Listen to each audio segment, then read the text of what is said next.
Hi, I'm John Odell, and I'm the curator of history and research at the Baseball Hall of Fame. And the job of a curator at the Baseball Hall of Fame is to research and write about baseball, especially with the idea of creating the exhibits that we have, whether we're updating old exhibits or creating brand new ones. Our goal is to make sure that when people come into the museum, they get a chance to see something new and different and exciting every time they come in.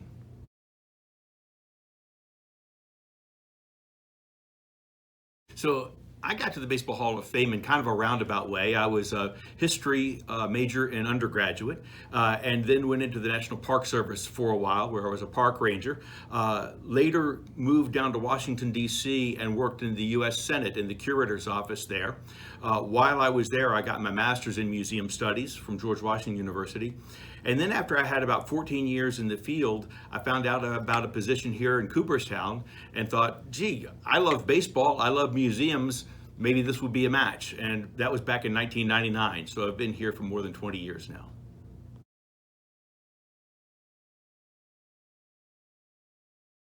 So when researching a topic, the process that we use here at the Baseball Hall of Fame is the same one that you use in college when you're researching for a research paper, the same one that you use in high school.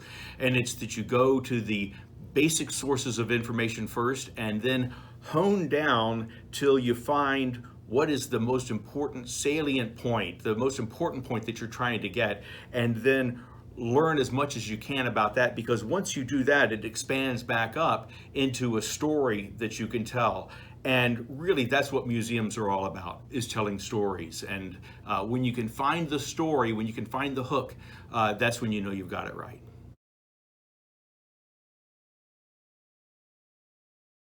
So there are a couple of things that I especially like about historical research. One of them is just learning things that I didn't know, and that happens honestly all the time. You wouldn't think that after spending 20 years in the museum field and studying baseball that there would be still new things to learn.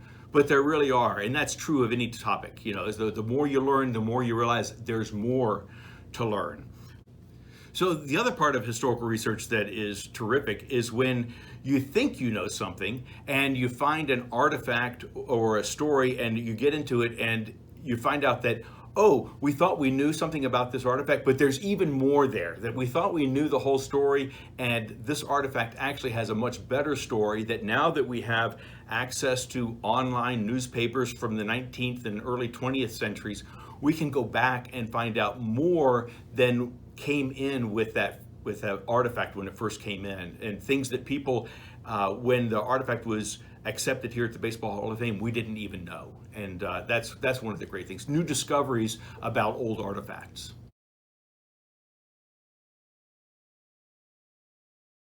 So the role of the curators here, and we have several at the Baseball Hall of Fame, are multiple. One of the first things that we do is we gather together every year and figure out what are the stories that we want to be able to tell this upcoming year. What are the exhibits that we'd like to present? What are the exhibits that we want to update? What are the new things that we don't have anything about that we want to begin the process of researching, because it takes several years from the time that you first think about something to the time that the exhibit opens. And so it's a long process.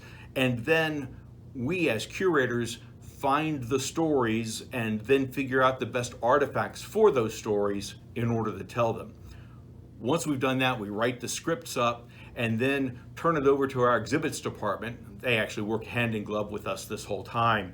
And our exhibits department takes those stories, those words, and those artifacts and creates the exhibit that you see in an engaging way, so that you really want to spend a little bit more time with it, looking at it, enjoying it, finding out about it.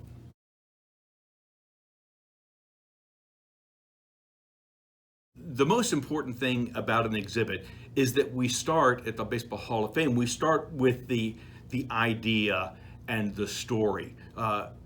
Human beings are a storytelling people. It's like we like stories. Narratives are what drive us.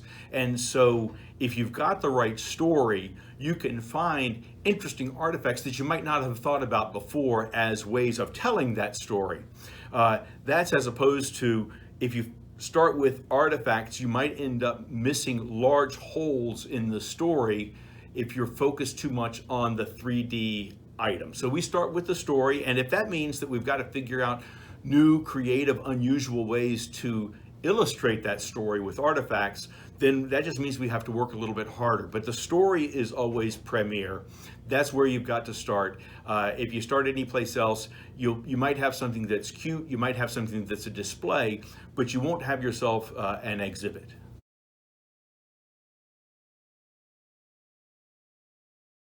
One of the great things about baseball is that it cuts into so many different parts of American culture. And it's because its fingers basically spread out throughout American culture. Sometimes things are just too big to understand in themselves. It's hard to understand race in America.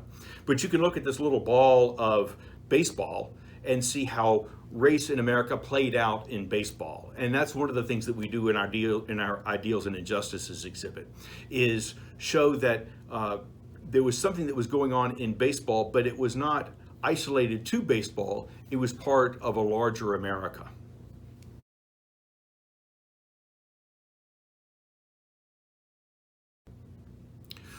One of the interesting things that the Women in Baseball, the Diamond Dreams exhibit shows is that the women's story in baseball is very different from the black story in baseball. The black story in baseball is Jackie Robinson and Larry Doby and a group of other black ball players finally push the door open, and then the door stays open because there's a rush of black ball players who were just extraordinary, excellent ball players, and there's an institution that is finally ready to accept them, and that's Major League Baseball, and that door never shuts.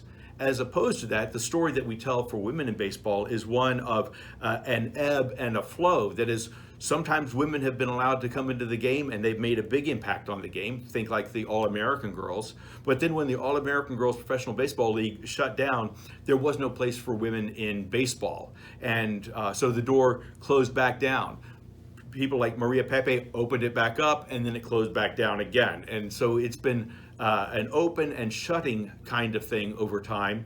And that's one of the things that we show in that exhibit, also showing in that exhibit that women have always been, from the 19th century, always been a part of the game, whether as owners in the front office, on the field, playing the game, whether with other women or against men, and in the stands. So women have always been fans in the stands as well.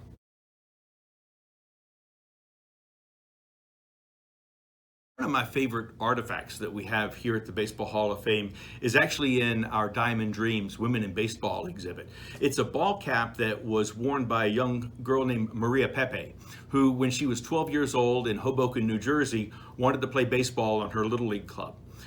She went out for the team, made the team, played in several games, and then because she was a girl and had always been a girl, it was no surprise to anybody.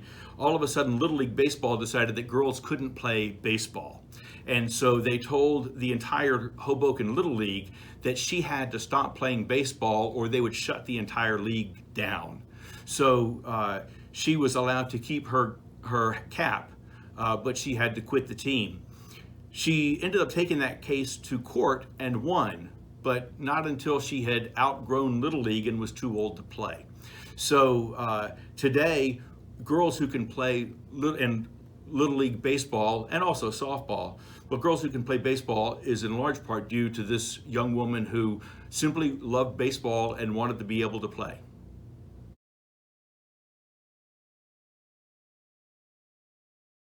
One of the things that I found interesting to me in terms of my work here at the Baseball Hall of Fame and as a curator is that all the things that I thought I wouldn't use in high school, I actually use. So I didn't think I would use math, and guess what? Baseball stats have lots and lots of math in it.